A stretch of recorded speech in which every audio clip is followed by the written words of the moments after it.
एक जहाज़ सबसे अधिक सुरक्षित समुद्र के किनारे पर होता है, परंतु वो इसलिए नहीं बना होता है। जो कमज़ोर होते हैं वही किस्मत को रोते हैं, जिन्हें उगना होता है वे पत्थर का सीना चीर कर भी उगते हैं। रास्ते पर कंकड़ ही कंकड़ हो तो भी एक अच्छा जूता पहनकर उस पर चला जा सकता है, लेकिन यदि एक अच्छे जूते के अंदर एक भी कंकड़ हो तो एक अच्छी सड़क पर भी कुछ कदम चलना मुश्किल हो जाता है। जाहिर है, बाहर की चुनौतियों से नहीं, हम अपनी अंदर की कमज़ोरियों से हारते हैं। इस दुनिया में असंभव कुछ भी नहीं। हम वो सब कर सकते हैं जो हम सोच सकते हैं, और हम वो सब सोच सकते हैं जो आज तक हमने नहीं सोचा। कोई अगर आपके रास्ते में गड्ढा खोदे तो परेशान मत होना, क्योंकि ये वही लोग हैं जो आपको छलांग लगाना सिखाएंगे। सब कुछ खोने के बाद भी अगर आप में हौसला है तो समझ लीजिए आपने कुछ नहीं खोया है। सभी लोग खुद को शेर की तरह समझते हैं, क्योंकि लोगों को यदि कहा जाए कि आप शेर हैं तो उन्हें अच्छा लगता है। आप शेर हैं और यह सच भी है, लेकिन प्रश्न यह है कि आप किस तरह के शेर हैं, जंगल में रहने वाले या सर्कस में रहने वाले। क्या आप एक सर्कस वाले शेर हैं जिसे खाना बिना शिकार किए मिल जाता है, अपने एक कंफर्ट जोन में रहता है यानी पिंजरे में रहता है, और दूसरे यानी एनिमल ट्रेनर के इशारे पर नाचता और करतब दिखाता है? या फिर आप जंगल के शेर हैं जो खुद शिकार करके खाता है, पूरा जंगल उसका घर होता है और वो करता है जो वो चाहता है? निर्णय आपका है, आप कौन सा शेर बनना चाहेंगे, क्योंकि आखिर ज़िंदगी आपकी है। याद रखिए, अपने आरामदायक दायरे में रहकर लोग हो सकता है अपनी बेसिक ज़रूरतों को पूरा कर लें, लेकिन कभी एक बेहतर ज़िंदगी नहीं जी सकते। ये कहानी है गिद्धों की। एक बार गिद्धों का झुंड एक टापू पर पहुंचा। समुद्र के बीचों बीच बसा वह टापू ढेर सारी मछलियों, मेढक और समुद्री जीवों से घिरा था। ऐसे में गिद्धों को खाने की कोई भी कमी नहीं थी। साथ ही समुद्र के बीच होने के कारण गिद्धों का शिकार करने वाला कोई जंगली जानवर भी वहां मौजूद नहीं था।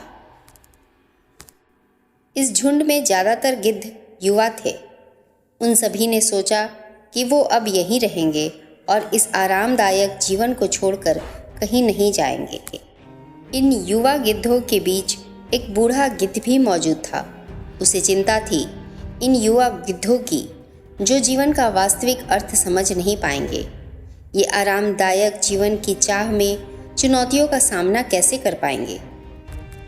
बहुत सोच विचार कर उसने झुंड के सभी गिद्धों को सलाह दी कि यहाँ बहुत दिनों तक सुख भोग लिया, अब हमें वापस उसी जंगल में जाना चाहिए, क्योंकि बिना चुनौतियों के हम मुसीबतों के लिए तैयार नहीं हो पाएंगे।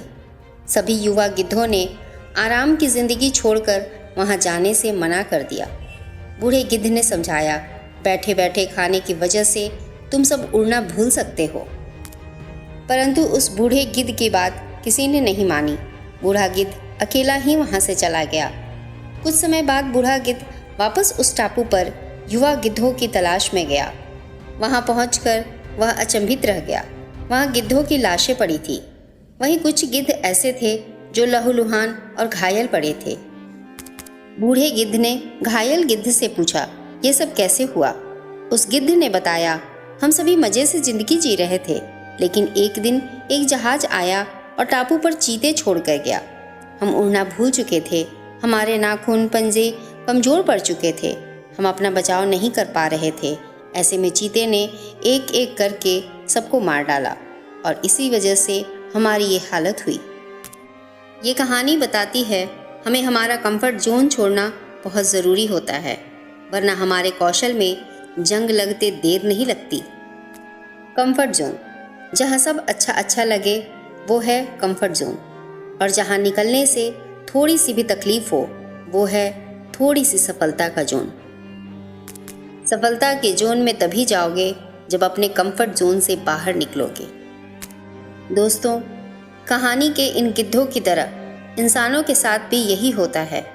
अधिकतर लोग थोड़ी परेशानी आने पर अपना कंफर्ट जोन छोड़ना नहीं चाहते और ज़िंदगी भर अपने कंफर्ट जोन में रह के अपनी लाइफ के साथ एडजस्टमेंट करते रहते हैं। और जब कोई बहुत बड़ी परेशानी आती है तो वह एडजस्ट नहीं कर पाते और एक ऐसी असफलता का दाग अपने माथे पर लगा लेते हैं जो जीवन भर नहीं हटता। किसी ने क्या खूब कहा है, तन्हा बैठकर न देख हाथों की लकीर अपनी, उठ बांध कमर और लिख दे खुद तकदीर अपनी। आसमां का दायरा नहीं होता, तुम्हारी उड़ान तय करती है कि बादलों के आगे और कितना है जहां। मिलते हैं अगली वीडियो में, तब तक के लिए खुद पे विश्वास रखिए और आगे बढ़ते रहिए। नमस्कार।